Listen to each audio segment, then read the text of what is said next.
ধরো এটা তো আমার খাদ্য, আমরা ইসলাম ধর্মে বা সবাই একবার পছন্দ করে ইসলাম ধর্ম গ্রহণ করছে বলে সবাই গোমাংস খাবে সেটা তো না, যার ইচ্ছা সে খাচ্ছে।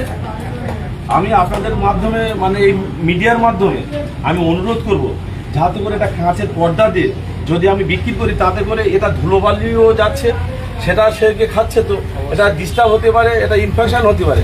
আমি যতটা মাংসের দোকান আছে আপনার মাধ্যমে আমি অনুরোধ করব যদি আমাদের এই কথাটা রাখা যায় কি দেখবেন, অবশ্যই আমাদের কথা আমাদের কথাটা রাখার চেষ্টা করুন, কারণ এটা অনেকে পছন্দ করে অনেকে করে না।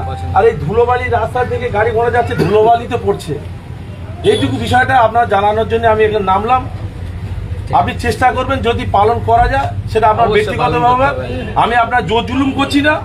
আর আমরা যে আবার এই বার্তা যেন না যায় যে বিজেপির পক্ষ থেকে এসে আমার গো মাংস খাওয়া নিষেধ করছে বা দোকান বন্ধ করে দিচ্ছে, এরকম কোনো যেন বার্তা না যায়।